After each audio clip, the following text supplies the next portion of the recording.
Corona की रफ्तार ने दिल्ली में बिगाड़े हालात। सीएम अरविंद केजरीवाल का बयान, इतनी तेजी से मरीज बढ़ रहे हैं कि अस्पतालों में बेड कम होते जा रहे हैं। पूरी दिल्ली में मिलाकर 100 से भी कम आईसीयू बेड्स बचे हैं। ऑक्सीजन की भी काफी कमी है। दिल्ली में पॉजिटिविटी रेट 30% तक पहुंच गया है। दिल्ली में आज सामने आए 25,000 से ज्यादा कोरोना केस। दिल्ली में कोरोना के कोहराम के बीच दिल्ली के मुख्यमंत्री केजरीवाल ने प्रधानमंत्री को चिट्ठी लिखी। केजरीवाल ने प्रधानमंत्री मोदी से ऑक्सीजन की सप्लाई तुरंत देने की अपील की। केजरीवाल ने चिट्ठी में प्रधानमंत्री से अपील की केंद्र के 10,000 बेड में से 7,000 कोरोना के लिए सुरक्षित किए जाएं।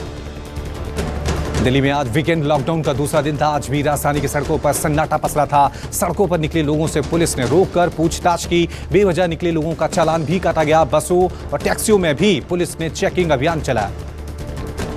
यूपी में रिकॉर्ड कोरोना केस आज सामने आए। 30,500 नए कोरोना केस। राज्य में करीब 20,000 हुए एक्टिव केस। कई जिलों में ऑक्सीजन की कमी से परेशान है मरीज। दवाओं की जमाखोरी और कालाबाजारी करने वालों के खिलाफ एनएसए लगाने का आदेश। कोरोना चेन तोड़ने के लिए यूपी में एक दिन के लिए लगा था संपूर्ण लॉकडाउन। यूपी की सड़कों पर दिखा संपूर्ण लॉकडाउन का असर। आवश्यक सेवाओं को छोड़कर सभी बाजार बंद रहे। राजधानी लखनऊ समेत दूसरे बड़े शहरों में दिखी सख्ती। बेवजह सड़कों पर निकलने वालों पर की गई कार्रवाई। एमपी के शहडोल मेडिकल कॉलेज में ऑक्सीजन की कमी से 12 मरीजों की मौत हो गई। बताया जा रहा है कि अस्पताल में अचानक लिक्विड ऑक्सीजन टैंक की सप्लाई बंद हो गई, जिससे वहां भर्ती मरीजों की सांसें फूलने लगी और देखते ही देखते 12 मरीजों की मौत हो गई। सरकार ने दावा किया कि मरने वाले मरीजों की हालत पहले से ही बेहद गंभीर थी। इस मामले की जांच के आदेश दे दिए गए। एमपी के कटनी में जिला अस्पताल से ऑक्सीजन के 28 सिलेंडर लूट लिए गए हैं। ऑक्सीजन लूटने वाला आरोप मरीजों के परिजनों पर ही लगा है। दरअसल अस्पताल में भर्ती मरीजों को ऑक्सीजन की किल्लत को लेकर परिजनों ने हंगामा किया। इसी दौरान करीब 28 सिलेंडर भी गायब हो गए। इस मामले की जांच की जा रही है। कोरोना वायरस के बढ़ते संक्रमण के चलते जेईई मेंस की परीक्षा को टाल दिया गया है।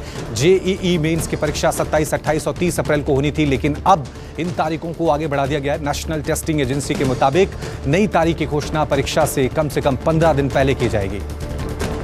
रेलवे ने ऑक्सीजन एक्सप्रेस ट्रेन चलाने का ऐलान किया। इन ट्रेनों के लिए ग्रीन कॉरिडोर बनाए जा रहे हैं। रेलवे ने बताया कि टेक्निकल ट्रायल्स के बाद खाली टैंकरों को महाराष्ट्र के रेलवे स्टेशनों के विजाग, जमशेदपुर, राउरकेला, बोकारो में भेजा जाएगा। इन जगहों पर टैंकरों के लिक्विड मेडिकल ऑक्सीजन की लोडिंग की जाएगी। रेलवे ने यह भी फैसला महाराष्ट्र और मध्य प्रदेश सरकार के रिक्वेस्ट के बाद लिया है।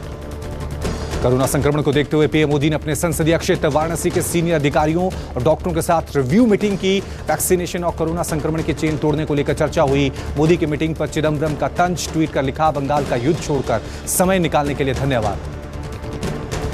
कोरोना को देखते हुए बिहार के सभी जिलों में रात 9 बजे से सुबह 5 बजे तक नाइट कर्फ्यू लगा दिया गया है। हालांकि यात्रा करने वालों और शादी समारोह पर यह लागू नहीं होगा। नीतीश सरकार ने 15 मई तक सभी स्कूल कॉलेज बंद करने का फैसला किया है। सभी cinema hall, mall, club, gym, swimming pool, park को भी बंद कर दिया गया है। रेस्टोरेंट और ढाबों को सिर्फ होम डिलीवरी की अनुमति दी गई है। प्रदेश में धारा 144 भी लागू कर दी गई है।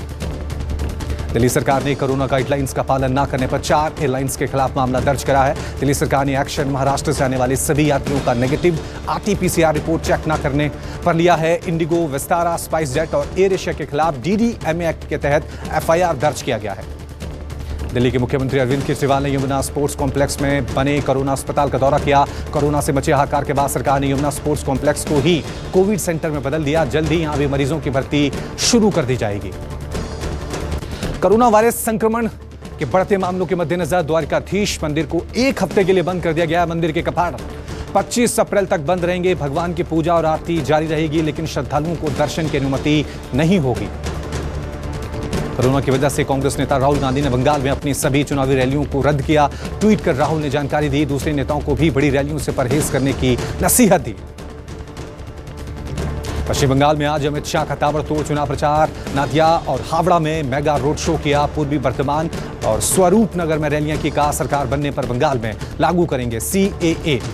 टीएमसी चीफ और बंगाल के सीएम ममता बनर्जी ने कोलकाता के ढकुरिया ब्रिज से कालीघाट चौराहे तक रोड शो किया। प्रचार के दौरान ही आज ममता बनर्जी पीएम नरेंद्र मोदी को चिट्ठी लिखकर कोरोना और अधिक वैक्सीन की खुराक और रेमडेसिविर इंजेक्शन की मांग करती हुई नजर आई।